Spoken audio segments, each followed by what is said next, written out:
नमस्कार, मैं हूं Mustafa Hussain. Voice of MP के न्यूज रूम में एक बार फिर आपका स्वागत है।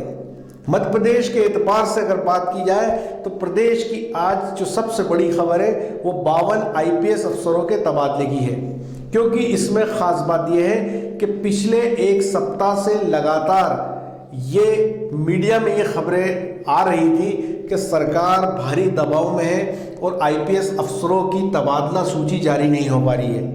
ऐसी स्थिति में आज सरकार ने वो सूची जारी कर ही दी। इस सूची के बारे में बात करेंगे, उससे पहले मैं कुछ और खास बात आपसे करना चाहूँगा। पिछले एक सप्ताह से मध्य प्रदेश के डीजीपी वीके सिंह को हटाए जाने की चर्चा आम है। वीके सिंह उस समय चर्चाओं में आए जब मध्य प्रदेश में हनी ट्रैप का मामला उजागर हुआ। हनी ट्रैप का मामला उजागर होने के बाद डीजीपी वीके सिंह ने इसकी जांच के लिए एक एसआईटी का गठन किया और उस एसआईटी का जो चीफ बनाया गया वो संजीव शमी को बनाया गया। संजीव शमी मध्य प्रदेश में सबसे ईमानदार और तेज तर्रार आईपीएस अफसर माने जाते हैं। संजीव शमी का एसआईटी का चीफ बनना इस बात का साफ संकेत था कि अब पुलिस उन चेहरों से नकाब उतारेगी जो चेहरे हनी ट्रैप में शामिल हैं। और एक खास बात यह है कि इस हनी ट्रैप के मामले में ये चर्चा आम है कि इसमें बड़े पैमाने पे आईएएस अधिकारी फंसे हुए हैं। संजीव शमी के एसआईटी चीफ बनाए जाते ही मध्य प्रदेश की जो आईएएस लॉबी है वो डीजीपी वीके सिंह के खिलाफ खड़ी हो गई। उसके बाद तत्काल संजीव शमी को हटा दिया गया और दूसरे आईपीएस अधिकारी राजेंद्र प्रसाद को एसआईटी चीफ बना दिया गया। अब एक खास बात और हुई कि इस दौरान डीजीपी ने इस बात पर जोर दिया कि मध्य प्रदेश के जो बड़े शहर हैं, इंदौर, भोपाल जैसे, यहाँ पे पुलिस कमिश्नर प्रणाली लागू कर दी जाए। और मध्य प्रदेश की आईएएस लॉबी लंबे समय से यह नहीं चाहती है कि इन बड़े शहरों में पुलिस कमिश्नर प्रणाली लागू हो। डीजीपी की इस मंशा के भी विरोध में आईएएस लॉबी खड़ी हो गई। तीसरी अहम घटना तब घटी जब राजगढ़ कलेक्टर निधि निवेदिता पर यह आरोप लगा कि उन्होंने पुलिस के एसआई को पीटा। पुलिस इस बात पे अड़ गई कि कलेक्टर के खिलाफ एफआईआर होनी चाहिए।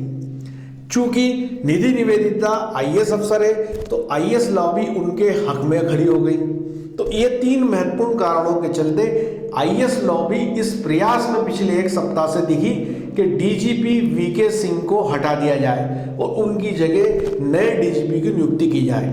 तो एक तरफ जहां पिछले एक पखवाड़े से डीजीपी को हटाए जाने की चर्चाएं आम थी, उस दौरान आईपीएस अफसरों की तबादला सूची निकलना एक महत्वपूर्ण मामला है।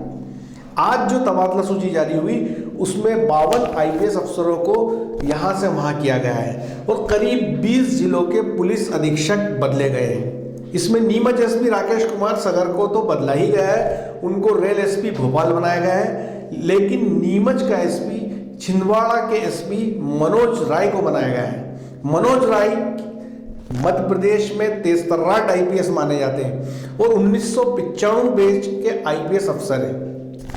मनोज राय उन दिनों चर्चाओं में आए थे जब वे खंडवा में पदस्थ थे सीएसपी के पद पर। वहां पर सिमी के नेटवर्क के खिलाफ उन्होंने जबरदस्त काम किया था और तभी मध्य प्रदेश उनको जानने लगा था कि मनोज राय नामक पुलिस अधिकारी मध्य प्रदेश में है। खंडवा में सिमी के अगेंस्ट जो पूरी कार्रवाई हुई उसको लेकर मनोज राय मध्य प्रदेश में पहली बार चर्चाओं में आए। उसके बाद वे आईपीएस बने, भोपाल रेल एसपी बने और फिर छिंदवाड़ा एसपी, और आज उनका तबादला नीमच एसपी के पद पे हुआ है। आज जो तबादला सूची जारी हुई है उसमें एक खास बात हो रही है। जो एडीजी एडमिन कैलाश मकवाना हुआ करते थे उनको एडीजी नारकोटिक सेल बनाया गया है और एडीजी एडमिन के पद पर अजय शर्मा को बिठाया गया है। Ajay Sharma ADG narcotic cell हुआ करते थे। कैलाश मकवाना की अगर बात करें तो वे मंदसौर एसपी रहे हैं, जब नीमच मंदसौर दोनों जॉइंट डिस्ट्रिक्ट हुआ करते थे और मध्य प्रदेश में बेहद ईमानदार आईपीएस अफसर माने जाते हैं और बेहद तेज तर्रार। कैलाश मकवाना के नारकोटिक सेल का एडीजी बनने के बाद एक बात साफ है कि मादक पदार्थों की तस्करी में कसावट आ सकती है। और वे चूंकि मंदसौर नीमच में रह चुके हैं और जब वे यहाँ एसपी हुआ करते थे तब भी उन्होंने ड्रग और अफीम की तस्करी को लेकर बड़े पैमाने पे प्रयास किए थे और काफ़ी केसेस हुए थे। और अब जब उनको एडीजी बना दिया गया है तो निश्चित तौर पे उनका पूरा फोकस नीमच मंदसौर ज़िले पे हो सकता है। आपको एक ख़ास बात और बता दूं कि कैलाश मकवाना साहब जब मंदसौर में एसपी हुआ करते थे तो उनकी ईमानदारी के किस्से भोपाल तक सुने जाते थे। वो बेहद ईमानदार अधिकारी माने जाते हैं।